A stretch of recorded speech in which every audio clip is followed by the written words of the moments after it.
última na casa dos 20. Fala, eu sou o Lucas e hoje eu tô aqui para mais um vídeo do canal Quicando a Bola e dessa vez vou falar aqui de todos os jogos da rodada 29, da 29ª rodada. A partir da próxima será a 30ª e 30ª e alguma coisa.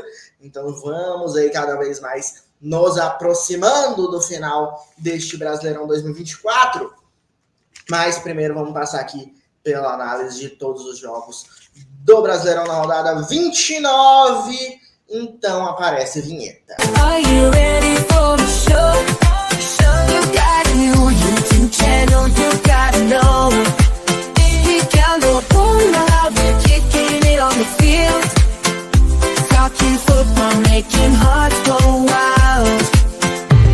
Quicando a bola.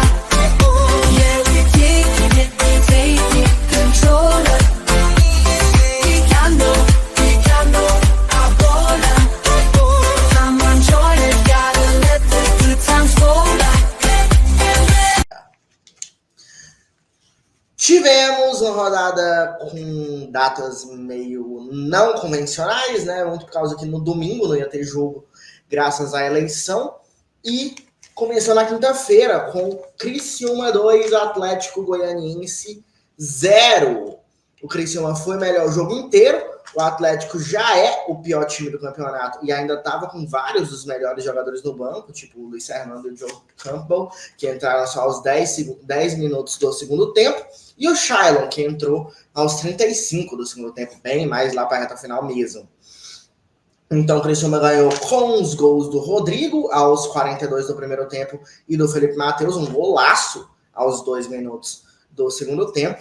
E aí quando ficou 2-0, o Criciúma passou a valorizar um pouco mais a posse de bola, né? O Criciúma é um time que costuma ser bastante vertical, mas ele não perdeu o ímpeto de buscar mais gols. Continuou tendo um quê de verticalidade ali no time do Criciúma, um quê de ofensividade, de busca pelo gol, mas valorizando um pouco mais a bola, trocando um pouco mais de passes do que o convencional desse time, para ganhar mais tempo, né? Para gastar relógio e com uma vantagem de 2-0, acho que foi uma estratégia acertada.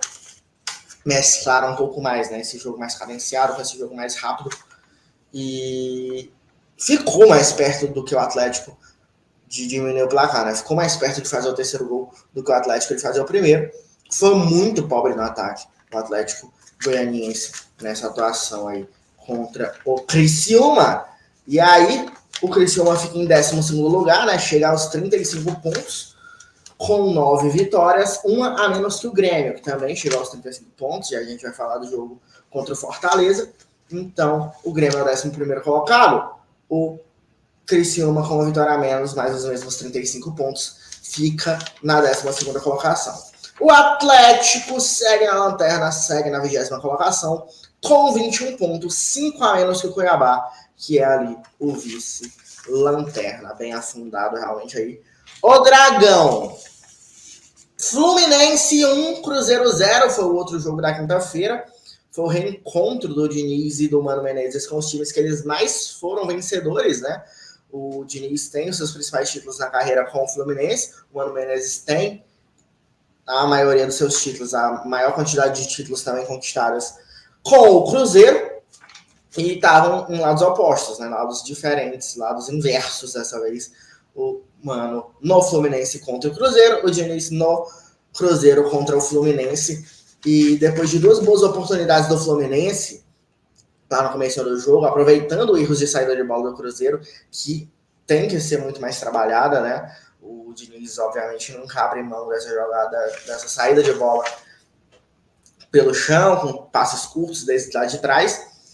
Mas tá demorando mais do que costuma demorar, talvez, para começar a encaixar no time do Cruzeiro.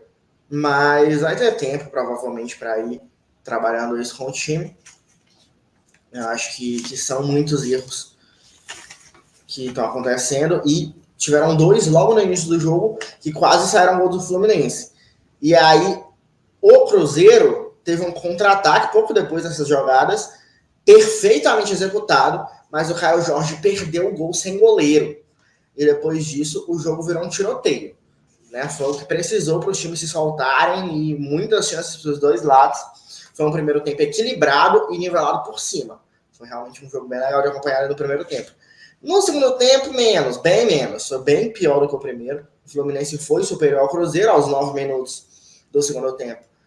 Fazendo uma bela tabela com o Gan Soares, marcou o gol ali pelo lado direito do ataque. Mas realmente o segundo tempo foi bem pior que o primeiro, com o Fluminense sendo superior ao Cruzeiro.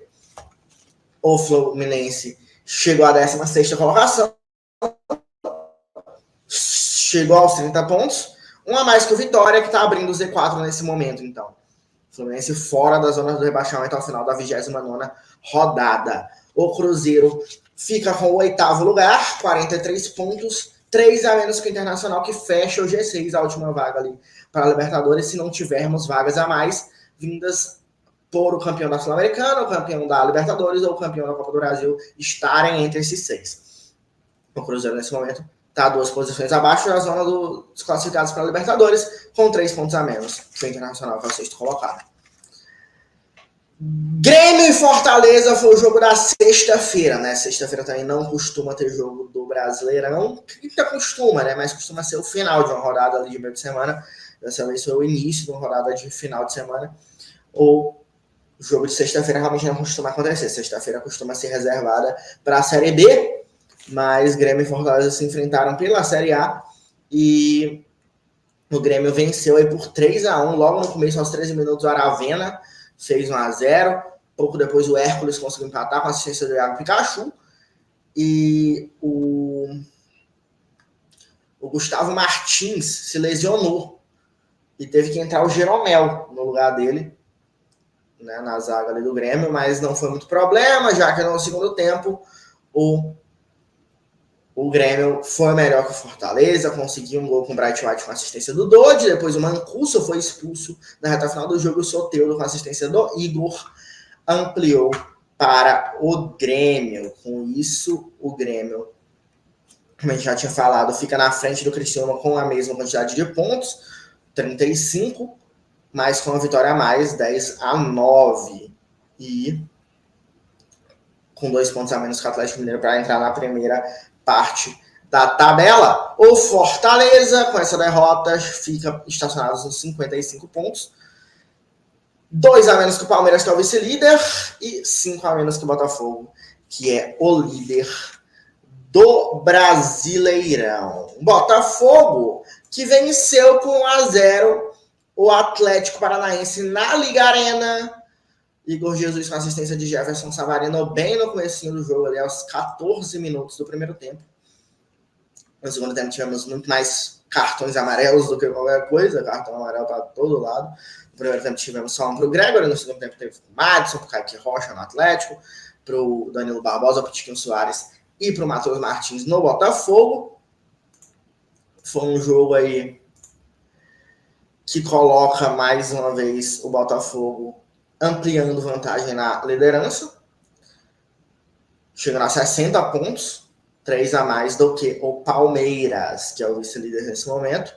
O Atlético Paranaense perde mais uma, fica nos 31 pontos, 2 a mais apenas que o Vitória, que está na zona do rebaixamento. Tem que ficar muito atento ao Atlético, apesar de ter 2 jogos a menos, né, do que o Vitória. Atlético Mineiro e Vitória foi mais um jogo do domingo, do sábado, que foi 2-2 no primeiro turno.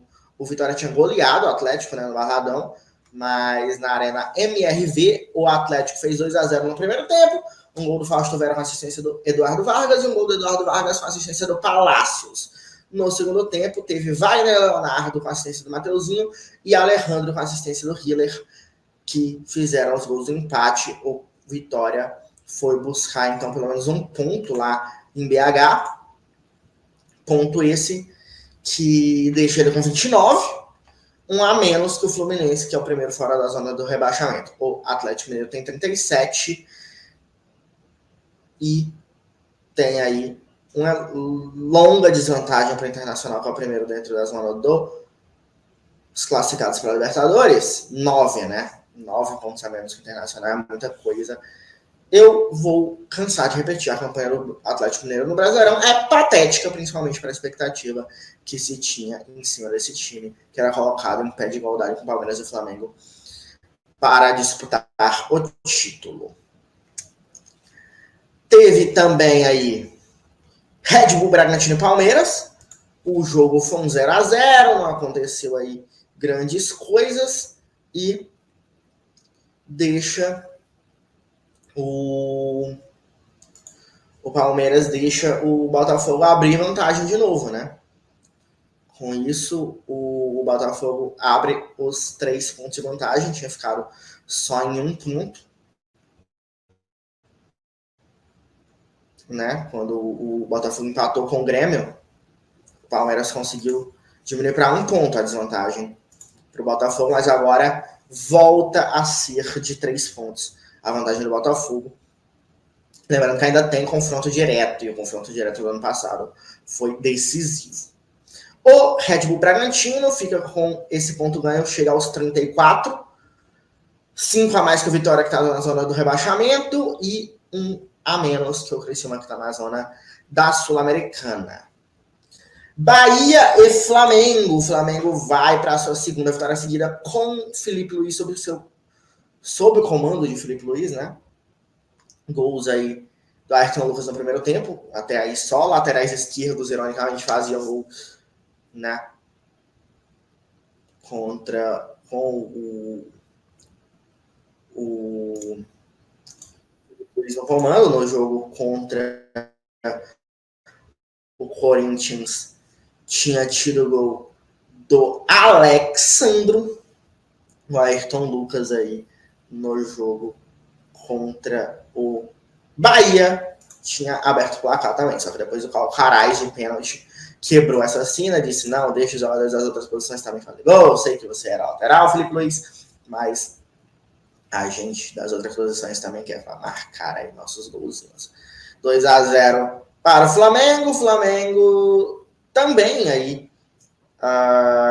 ganha um bom resultado, 51 pontos, abre 4 em relação ao São Paulo, que é o primeiro fora do G4, e tendo um jogo a menos o Flamengo, fica a 9 ainda atrás do Botafogo, também com um jogo a menos, né? Em pontos perdidos são 6 em relação aí à briga pelo título. Corinthians Internacional, outro 2-2 nessa rodada. O Yuri Alberto, com assistência do Memphis, aos 3 minutos, fez 1-0. Aos 17, o Bernabei recebeu a assistência do Thiago Maia e empatou. No segundo tempo, de novo, o Yuri Alberto, aí fazendo valer muito a lei do ex, né? Com um pênalti sofrido pelo Gustavo Henrique, isso porque o Yuri Alberto tinha já feito um gol que tinha sido anulado, né, no começo do segundo tempo. Poderia ter sido mais um hat-trick na carreira de muitos hat-tricks de Yuri Alberto.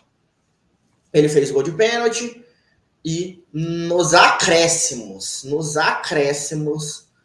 o Corinthians deixa escapar uma vitória que seria fundamental, né? O Alan Patrick deu assistência para o Ricardo Matias, jogador da base do Inter, que conseguiu beliscar esse empate na Neoquímica Arena. Esse empate deixa exatamente 1 ponto de vantagem do Internacional em relação ao Bahia, 46-45. O Internacional está na zona para a Libertadores, o Bahia não. É para a pré-Libertadores. Corinthians fica com 29, poderia ter chegado a 31 e ficado fora da zona do rebaixamento, mas fica com 29, então 1 ponto atrás do Fluminense. Cuiabá e São Paulo. Aos 3 minutos do primeiro tempo, a bola foi lançada dentro da área em cobrança de falta do Cleison. Ficou num bate-rebate de cabeça, até que sobrou para o Bruno Alves, que da pequena área fez um golaço de bicicleta. Aos 41 do primeiro tempo, o Cleison, de novo, participando da jogada do gol, mas agora ele mesmo sendo autor do gol, né, o segundo do Cuiabá, aproveitando o erro na saída de bola do São Paulo. O Cuiabá dominou completamente a maior parte do primeiro tempo. Na reta final, o São Paulo ficou girando a bola ao redor da área do Cuiabá, mas forçou pouco ou nenhum trabalho do Walter. No segundo tempo, o Cuiabá se fechou muito bem, o São Paulo ficou muito com a bola, mas assim como no final do primeiro tempo, né, como eu citei, pouco ou nada produziu. São Paulo, então, perde a chance de se manter ali um ponto atrás do Flamengo.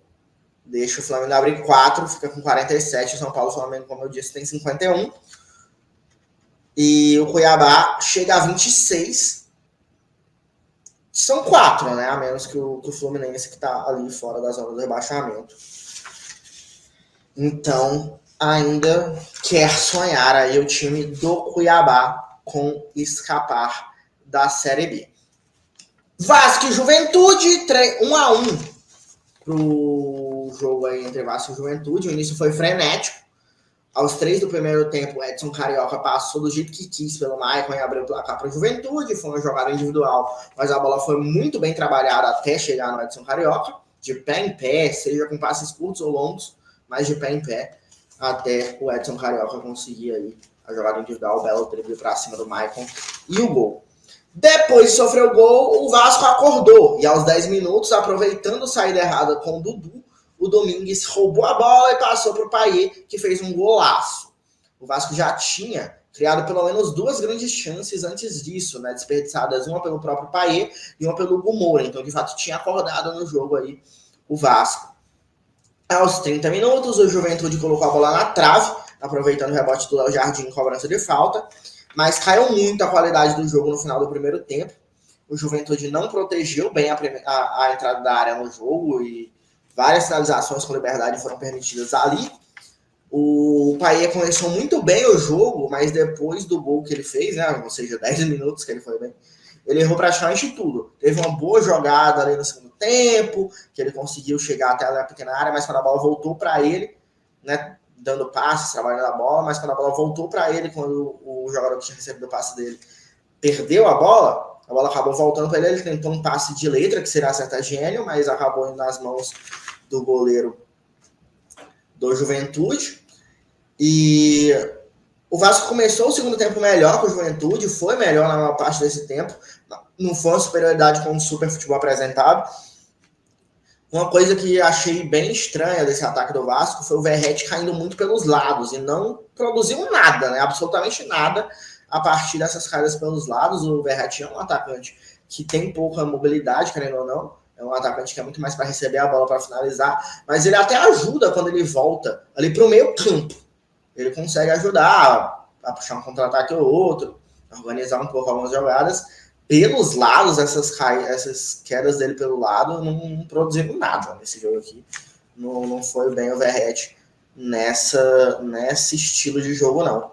E acho que o Rafael Paiva devia pedir para ele não fazer isso. Eu não sei se foi uma orientação, deve ter sido. Mas se for uma orientação, foi uma orientação errada ou que deu errado. E que não devia acontecer mais, eu acho. Aos 41 do segundo tempo, o Souza dá uma voadora no Carelli e é expulso. O Souza entra no lugar do Sforza, que é vaiado, acho até que exageradamente. Mas o Souza entra em pouquíssimo tempo, dá uma voadora no Carelli e é expulso. E aí muda completamente o jogo. Como eu disse, o Vasco, apesar de não fazer uma brilhante partida, era relativamente superior. Mas ele passou a errar tudo na saída de bola e perder todas as divididas. E o Juventude pressionou bastante a partir daí. Teve muito espaço na cabeça de área do Vasco, que era exatamente onde o Souza devia estar. Então, o Juventude teve esse espaço para criar as jogadas. E só não fez o gol na vitória porque foi muito mal para definir as jogadas. Teve milagre do Piton, teve milagre do Léo Jardim. Mas se o Juventude tivesse definido melhor as jogadas, tinha vencido esse jogo aqui. O Vasco fica em 9º lugar, então, soma um ponto, com 37 pontos, 10 vitórias, um a mais que o Atlético Mineiro, que é o 10º colocado. O Juventude fica na 14ª colocação com 34 pontos, um a menos que o Criciúma, que é o primeiro na zona para a Sul-Americana nesse momento. Nessa zona deve crescer. E com 5 a mais que o Vitória, que é o primeiro dentro da zona do rebaixamento. Então é isso. Esses foram os jogos da 29ª rodada do Brasileirão. Quero que você diga aí quais você assistiu nos comentários, quais que você concorda com a minha análise, quais que você discorda. Dá aí tua opinião sobre todos esses jogos, sobre o decorrer que vai ainda acontecer do Brasileirão nessa reta final. Se gostou do vídeo, deixa o like, se inscreve, compartilha para todos os seus amigos darem a opinião deles também, porque isso tudo ajuda a gente do Quica na Bola, ajuda o engajamento e ajuda você também, que quando tiver no YouTube e tiver vídeo novo do Quica na Bola, você vai ter muito mais facilidade para encontrar o algoritmo do YouTube, vai entender que está gostando dos vídeos e vai te entregar lá facilmente. Vai aparecer já na tua tela, na tua cara, quando tu abrir o YouTube. Não vai precisar ficar caçando os nossos vídeos para assistir. É isso então. Se não gostou, dá o dislike. Segue a gente nas redes sociais que estão na descrição do vídeo. A gente sempre posta lá também quando tem vídeo novo. E é isso. Tchau.